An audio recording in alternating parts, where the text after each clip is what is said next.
Learn the most empowering hiring techniques. Land the most desirable talent. Launch your company towards massive success. This is the Higher Power Radio Show with your host, Rick Girard. All right, it has been decided that we want to hire a person who has made it through our interview process. Yay!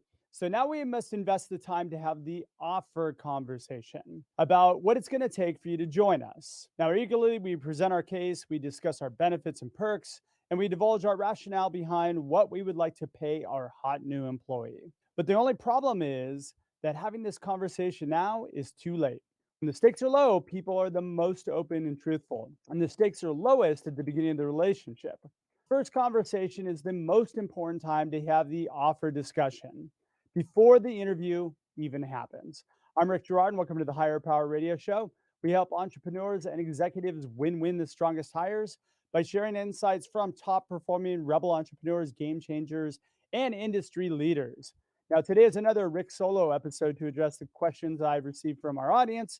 And really, recently, I've been getting numerous questions about offer turned down. So I decided to take that and parlay it into the fact I see three really common offer mistakes, and I want to discuss that with you today. So we're going to break down the three most common offer mistakes that I see, and then we're going to talk about how to remedy them. Let's delve right into the challenges. I break it down into kind of three categories. One is gathering information too late, which is essentially what I alluded to in the opening. Then we're presenting offers based on general assumptions. And then we're going to go into the offer acceptance phase because there's some challenges there, of course. So let's break right into gathering information too late. Again, as I alluded to in the opening, this conversation usually goes on after somebody's made it through the interview process, and now it's become a transaction. So the end of the interaction is the worst place to start developing a relationship with the person you're trying to hire. Now, when we approach the interview from the perspective of it being about us just needing to fill a role, we tend to keep it transactional, and therein lies the problem. If somebody makes it through to the end, then we have these conversations and we start to develop the relationship. It's not helpful when you get to the end of the process. The reason why this is problematic, of course, is because candidates feel like they're being sold at the end of the process.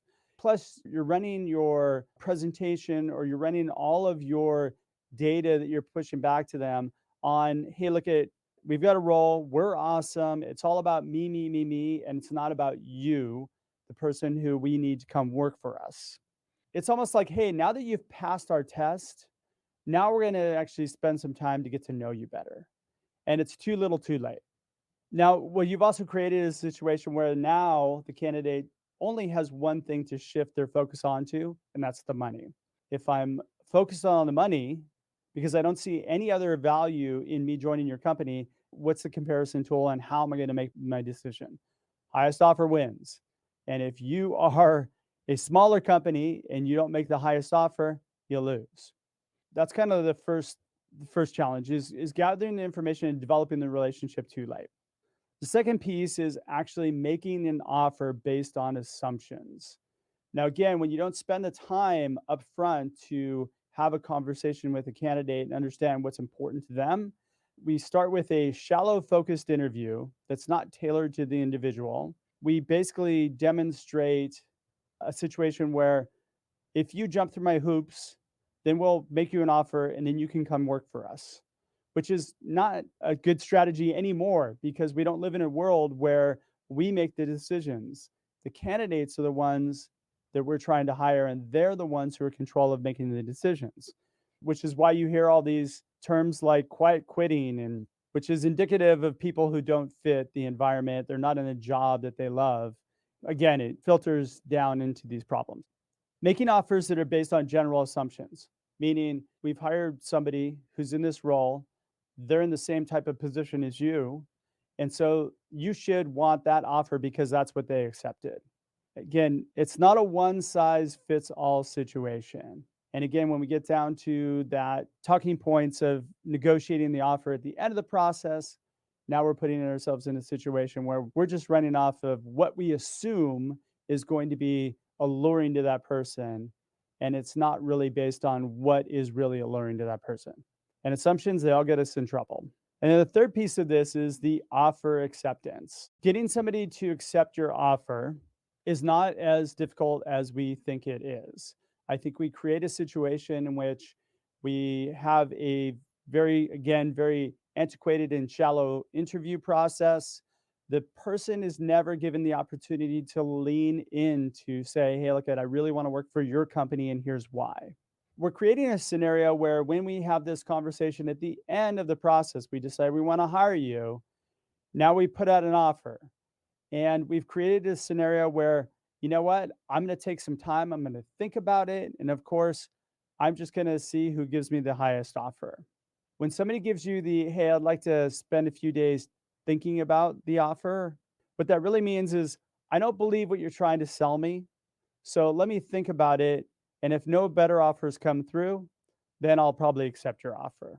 So the reason why this is important to companies is really the discussion that I had with a gentleman last week was, hey, look, we're interviewing a whole lot of people. We're making a whole lot of offers and we're hiring some of them. But the problem is that we're also firing them later on down the road. And I asked him, what do you figure it costs for all the excessive interviewing that you're doing and the offer turndowns?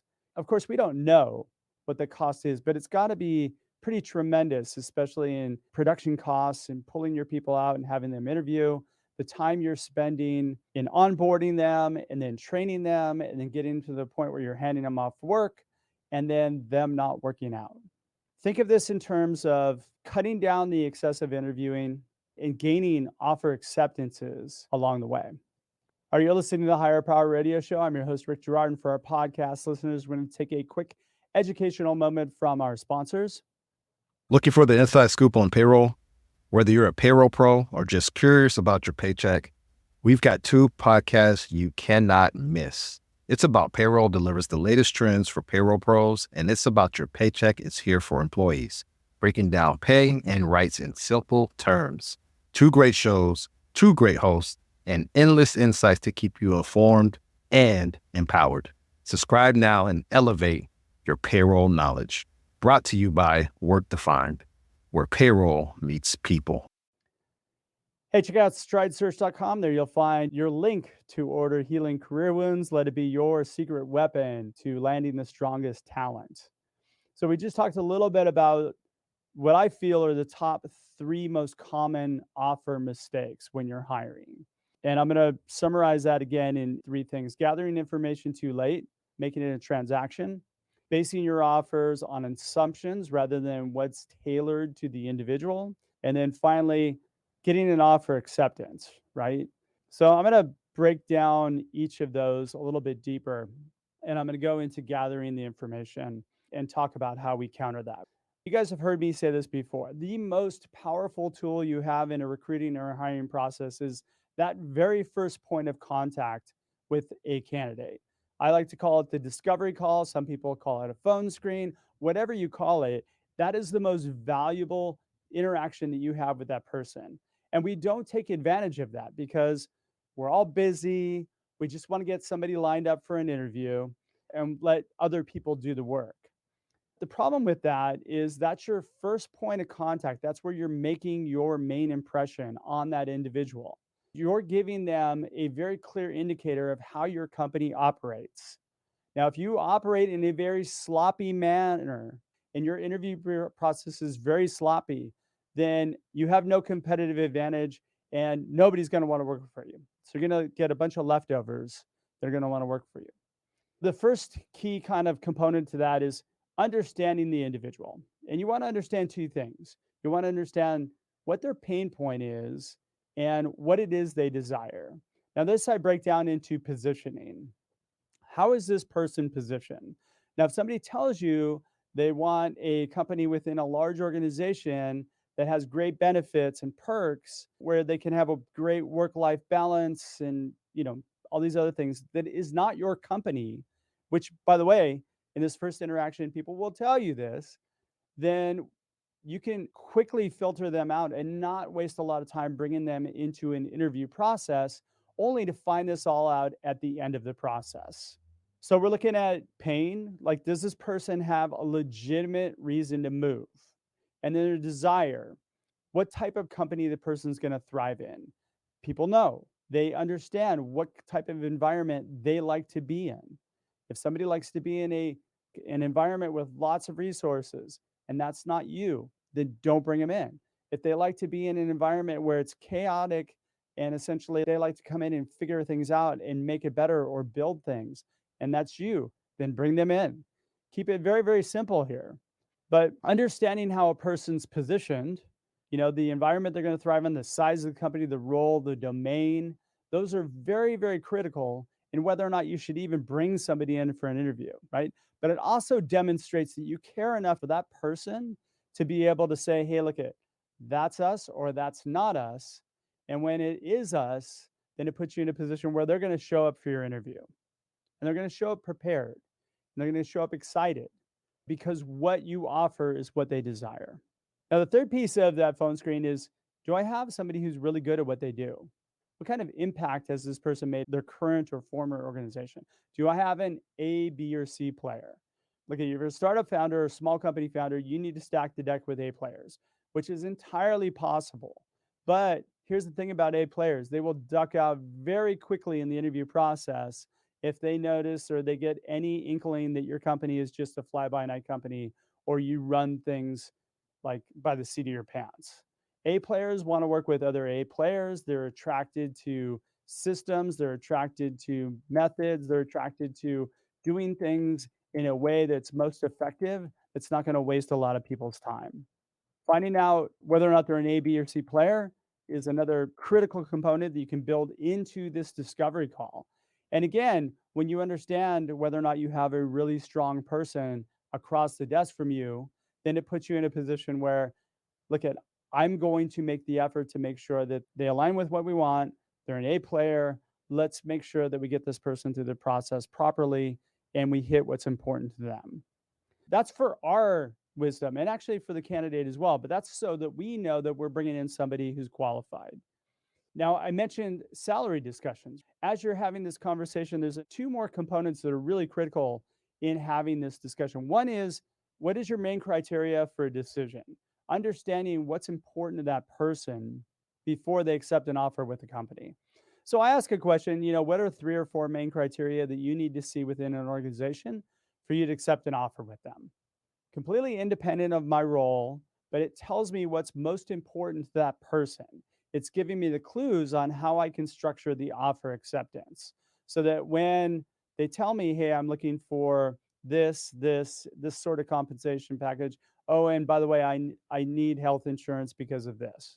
Then it gives me the tools I need so I can present it back to them in the proper way. Now, if I don't offer health insurance, I can at that point let them know and let them make the decision on whether or not they want to move forward rather than surprise them at the end and have a pissed off person who is really excited about the role, but something critical to them was not available.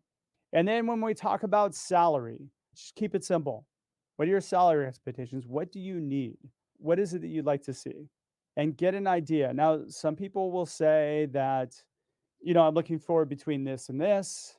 I always shoot for the high end of whatever their expectation range is because when people set expectations, they typically are fixated on the top number. If they say I'm looking for between 100 and 110 and you settle in on 105, your expectations are 100. 105 is usually somewhere in the middle where as we have the discussion at the end of the process, you can review this content and they can let you know exactly what it is that they need to get in order for them to accept the offer. That right there is what kills gathering information too late. Because in the beginning of the conversation, gathering this information is critical in one, moving forward to bringing them in for the interview. And number two, whether or not when you get to the offer table or at the end of the process, they accept. And when you have all this lined up in the beginning, it just makes it much easier for an acceptance to happen because you understand the individual. Now, offers based on general assumptions. I see this quite often. Everything is handed off to another person who does compensation and benefits. If you're a small organization, you probably don't do that. You might run a salary survey and figure out what the market's doing. Again, when you've gathered this information on what's important to that person, You need to be able to tailor your presentation on the offer in such a manner that actually hits them on what's important to them. Things like, hey, everybody likes our benefits. We've got a great executive team. We've got a great venture capital partner. We're funded by XYZ company. We're generating revenue at this and we're growing at this rate. Those things may be important to that person, but probably not. We're guessing.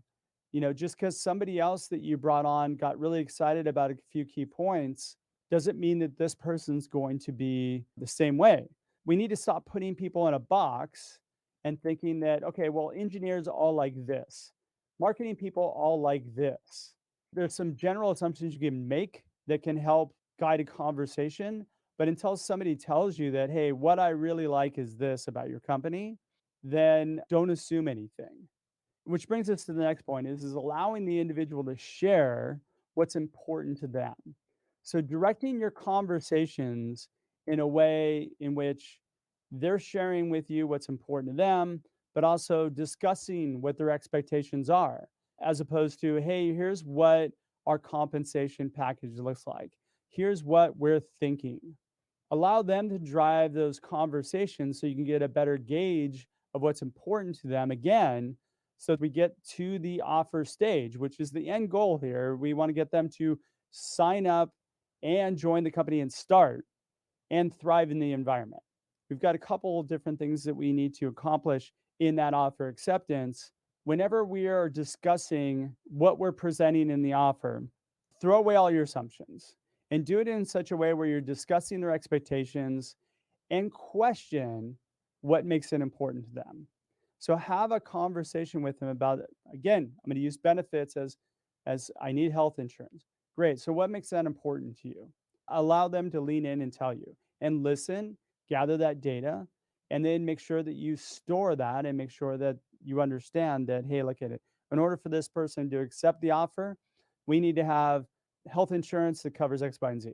If they're telling us what they want and we're able to deliver and they see the value in the organization above and beyond just the compensation, just the money, it makes it that much easier for us to get offer acceptance, which is our next point. A lot of times what ends up happening is we're going to put together an offer for you. We'll send it over to you and then we can discuss it later. I have so many problems with that in so many ways. And the reason being is that offers should be an interactive conversation first. And the letter should just be a signifier that somebody's going to accept the offer. You're going to get their autograph. It's formal now. And it's the step right before you start the onboarding process. Let's back it up a couple steps though, because feedback is the most important leading indicator to getting an offer accepted. Does this person see value in your organization for their career, either professionally or personally, in some sort of way? Are they conveying to you that they see the value in joining the organization?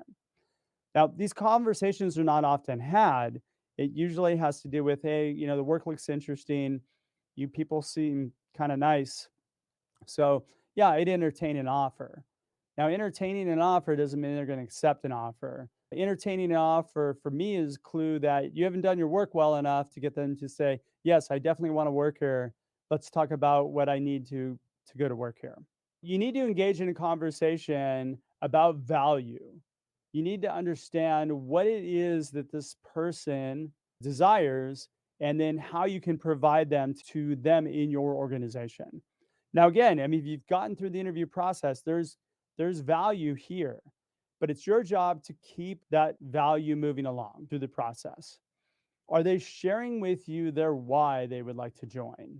That's really the most important piece. In all the hires that I've ever made in the past 5-10 years, where like they've been really strong hires, the conversation has gone very much like, hey, look at, I want to join this company and here's why. When you're having that conversation, it becomes a very, very easy transition to get an offer acceptance. When you know the why, now it's just a matter of how do we pace this out? Too often, pacing goes way too fast or way too slow. There's a natural kind of rhythm to the interview process. A lot of times, if somebody knows you within the organization, there's shortcutting that happens. Well, Joe referred you. We're going to talk to you for 10 minutes. hey, you know what? Let's just make you an offer. Let's get you on board, which sometimes that works. And it works based on the fact that you know somebody who works there. But if the person doesn't know anybody who worked there, right? It's just maybe somebody came through an ad, somebody you found on Indeed, somebody came through a referral outside who doesn't work there, whatever way in which they came in, you want to treat this in such a way where the pacing controls whether you make the offer. And those key indicators on pacing is this person leaning in to working for the company? And when you have obvious alignment between the company and the person, then yes, you can move forward. And the pacing might be right after one interview, but most likely it's not. Again, when people are giving you the clues saying, hey, look, I want to think about it, not really quite sure, I might have some more questions. There's something inherently wrong or flawed in the pacing and in the data that you've gathered, and also in the conversations that you've had. You haven't been able to demonstrate value to them yet. And by the way, this is on you as a company. If you want to attract A players, you got to demonstrate value to them. If you don't, if you just want to fill your roles with people, keep doing what you're doing. I would much rather have you be successful in every person that you hire, not because you got somebody to take the job, but because you got a rock star in each role. You want to get them to tell you what your company offers that is what they desire from their career. When they're giving you those data points, that helps drive the pacing to a quicker point where you can get acceptance quicker. But again, moving too slow and not having any communication kills things. Moving too fast and not giving enough information kills things. And again, those are the things that make it a transaction. And if you want to hire strong people, they're not there for the transaction. That transaction is the aftermath of the process. I don't want to say aftermath. It's the byproduct of the process. You're getting strong feedback. Now let's talk about, you want to make an offer. Verbal offers are the way to go. Verbal acceptance is what you're aiming for. Before you make a written offer, verbally have this conversation. Discuss and agree on what the terms are. We want to make you an offer. When we talked in the beginning, you said you were looking to make this. Is that still the case? How do you feel about that? What would we need to do to get you on board here? It's kind of a similar conversation to what you're having right now. The only difference is now you've got value built into the conversation.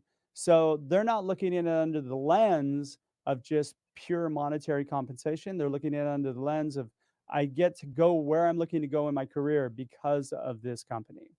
So address anything that doesn't fit into their desire. They're going to tell you what it is they want.